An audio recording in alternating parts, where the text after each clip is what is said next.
कम हो बच्चे, आप सब बिल्कुल ठीक होंगे। आज हम 1.1 का क्वेश्चन नंबर 2 कर रहे हैं, जिसमें सवाल ये है कि राइट इन टर्म्स ऑफ इयोटा, यानी कि ये क्वेश्चन जितने भी हैं इन सबको हमने इयोटा की फॉर्म में लिखना है। सबसे पहले मैं आपको बता देती हूँ इयोटा इक्वल किसके होता है। इयोटा जो है वो √-1 के इक्वल होता है, ठीक है। इसका आपको पता होना चाहिए। जैसे हमने पिछले सवालों में हमें पता था कि जो इयोटा स्क्वायर था उसको हमने किसके इक्वल किया था, -1 के। इसी तरह अब जो इयोटा होता है सिंपल, वो √-1 के इक्वल होता है, ठीक है। जहां पर भी हमें यानी कि अब ये जितनी भी वैल्यूज है इसमें हम √-1 करेंगे और √-1 को फिर हम इक्वल कर देंगे इयोटा के, तब वो आंसर हमारा आ जाएगा इन टर्म्स ऑफ इयोटा। तो पहला सवाल है हमारा 2 + √-4।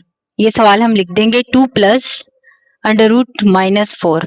अब आपको पता है उसने सवाल में क्या लिखा हुआ है, उसने कहा कि आप उसको इयोटा में आंसर चाहिए।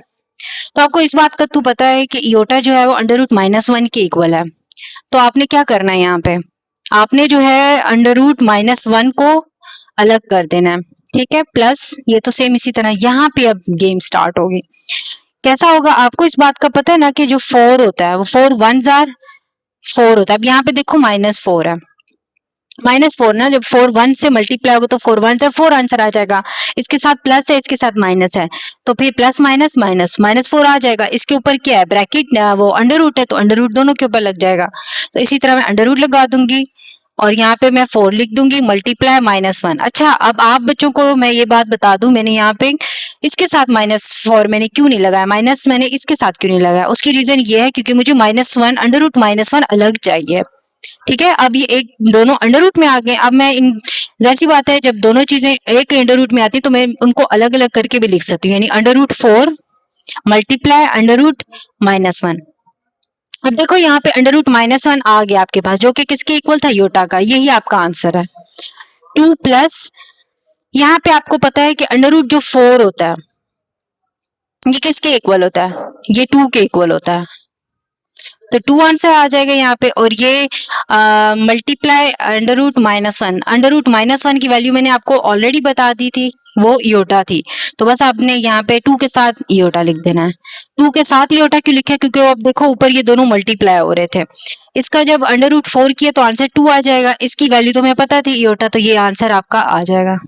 क्लियर। इसी तरह नेक्स्ट क्वेश्चन जो है वो भी हम देख लेते हैं। 3 - √-7। यहाँ पे भी वो कह रहा है इयोटा में ही सबके आंसर चाहिए उसको, तो हम पहले से ही लिख देंगे कि इयोटा जो है वो इक्वल है √-1 के। सेम वही मेथड यूज करेंगे जो पहले अभी हमने किया है, इज इक्वल टू 3 इसी तरह लिख देंगे, माइनस एक ही अंडर रूट के नीचे हम लिख देंगे 7 मल्टीप्लाई -1। अब आपको पता चल चुका होगा -1 के साथ क्यों लगा रहे हैं, क्योंकि हमें -1 √-1 चाहिए, क्योंकि हमें इयोटा बनाना है। 3 माइनस, अब 7 इधर आ जाएगा, डॉट भी लिख सकते हैं, मल्टीप्लाई भी लिख सकते हैं, एक ही बात होती है, -1। अब जहां पे -1 है वहां पे आपके पास आ जाएगा। अच्छा, ये जो 7 है, √7 है, ये जो है इसकी कैंसिलिंग नहीं होती, इसका कोई फैक्टर नहीं बनता। इधर जो हमने किया था ना, √4 था, उसका फैक्टर बनता था। फैक्टर उसका ये बनता था कि अंडर रूट के अंदर ही हमने 2 का स्क्वायर बनता था, वो जो स्क्वायर था वो इसके अंडर रूट से कैंसिल हो गया था, इसीलिए उसका आंसर 2 आया था।